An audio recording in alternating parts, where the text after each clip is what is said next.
Now we're going to look at absolute maxima and minima, sometimes called absolute extremum. If a function is continuous on a closed interval from a to b, then f of x will have both a min and a max value. Notice this is closed, which means it includes the endpoints. When looking for extreme values of a function on a closed interval, remember that you must also consider the values of the function at those endpoints. So guidelines for finding extrema on a closed interval: find your derivative. Set it equal to 0 to find any critical numbers in the interval a to b. Evaluate f at each critical point in that interval and at each endpoint. The least of these values is the absolute min, the greatest is the absolute max, and it is possible to have ties. So I've got an example of a function on a closed, actually 3 closed intervals, I believe. So find the absolute max and min for the following function on the indicated intervals. So I actually have 3 different problems. My first job, though, is to go find the derivative. So my f prime would be, what, 4x cubed minus 16x. Let's see if I've got that. Now you can either work this in the calculator or by hand. I'm more of an algebra person, so you might verify what I've got by calculator if you'd like. But I've factored out the 4x.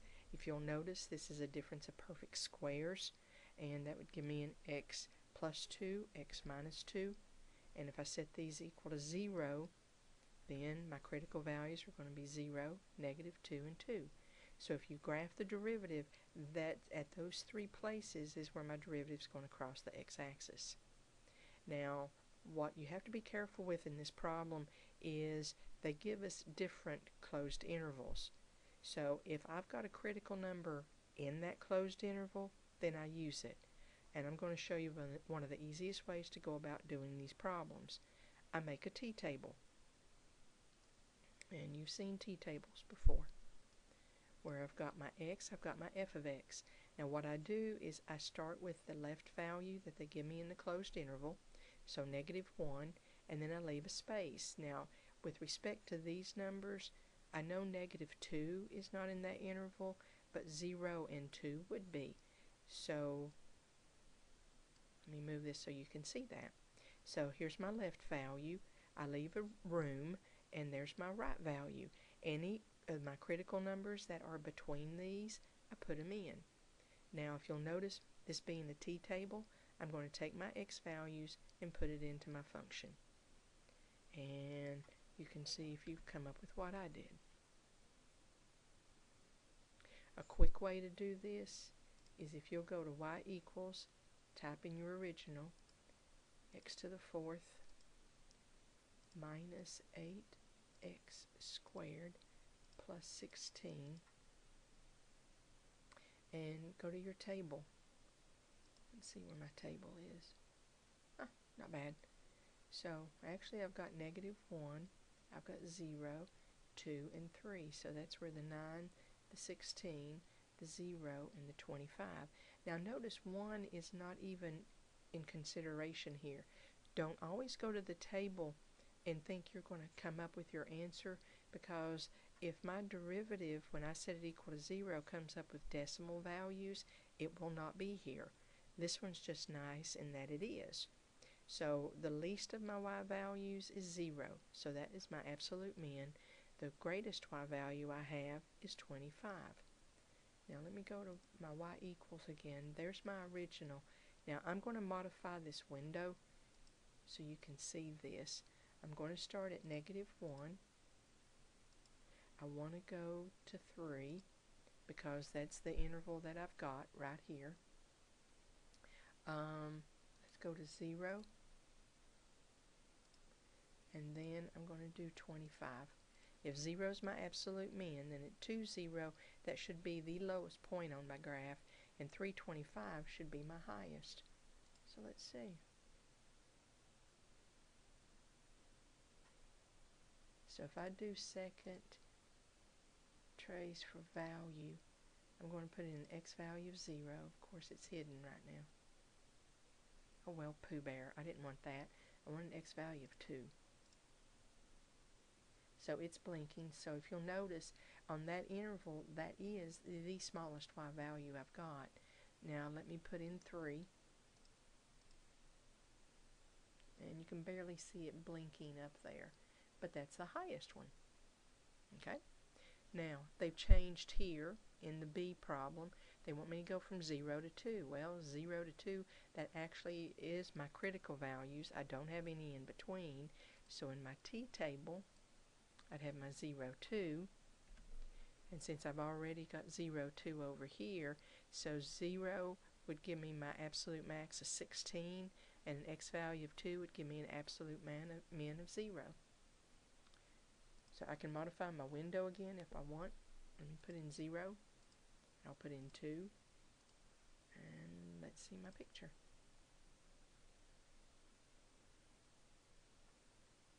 So if I put in 0, second, trace for value, it should be right there. And if you'll notice, with respect to the interval I'm given, that is the highest y value I've got. Same thing with my 2. It should be right, there it is, blinking right down here at the bottom. C part, I'm going from -3 to 4. So let me go do my t-table again. Whoops, went too far. Don't look at that. There's my -3, there's my 4. All the critical numbers are in between. So let's go finish out this table. I can go to my table over here. Let me go up a little bit. So let's see if I've got these values. Excuse me. There's -3 and 25.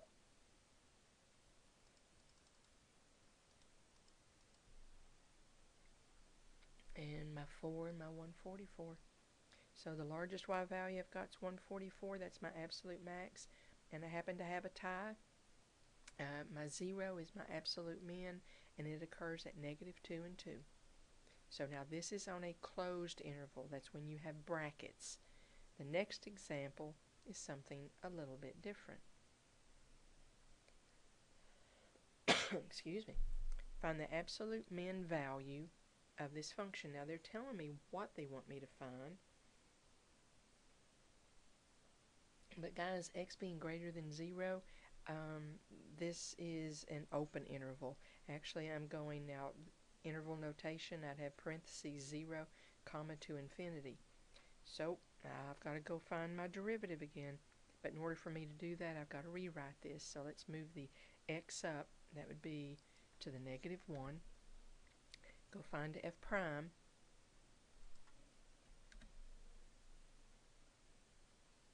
Now again, you can either find this the critical values either by hand or by calculator. So I think I do it initially by hand. Let's see. Set it equal to 0. I'm going to multiply everything by x squared. Now another way to do it, remember graphically, just put this into y1 and see where it hits the x-axis. You need to go ahead and verify this anyway. So let me move it down a bit. So I multiplied everything by x squared to clear out the denominator. Factored out a 3. This is a difference of perfect squares. And x would be 3 or -3. Now, once you do this, then you've got to go back and look back again what they want us to find. I'm only supposed to use x values that are greater than 0. Notice it's given right here. So that means this one right here, I just completely ignore. I'm only going to look at x equals 3. If you go graph this, and go to y equals, I've got 3 minus 27 divided by x squared. Let me do zoom 6, because I know I messed up my window earlier. Remember, ignore. I'm ignoring this side. So at an x value of 3, to the left of it, it's below. To the right of it, it is above. So let me see what I've got right here. Okay, so my derivative is indicating that it's coming down, bottoming out, going up. So that means this must be a min here, and it will be an absolute min. Remember to take your 3. If I put my 3 back up here, that would give me 9. That would give me 9. Looks like my y value should be 18. So I'm going to go graph the original, and I'm going to see if that's the case. So let me clear that out. I've got 3x plus 27 divided by x. Let me get my window. I'm going to start at 0 because that's what they want me to look at. And 3 should be contained in here, in my x's. But I need to make my y's in order for it to get 18. Let's put in 25. We'll go by 5. Let's see what my graph looks like. If I do second, trace for the calc menu, number 1, let's put in the x value of 3. And guys, that's where it bottoms out. To either side of that, it's going to be greater than 18. So that is my absolute min. So you've got to be careful if it's a closed interval or is it open, because how you go about doing the work is a little bit different depending on what type of interval you've got. Okay? So you need to go try some of these problems and let me know how they go.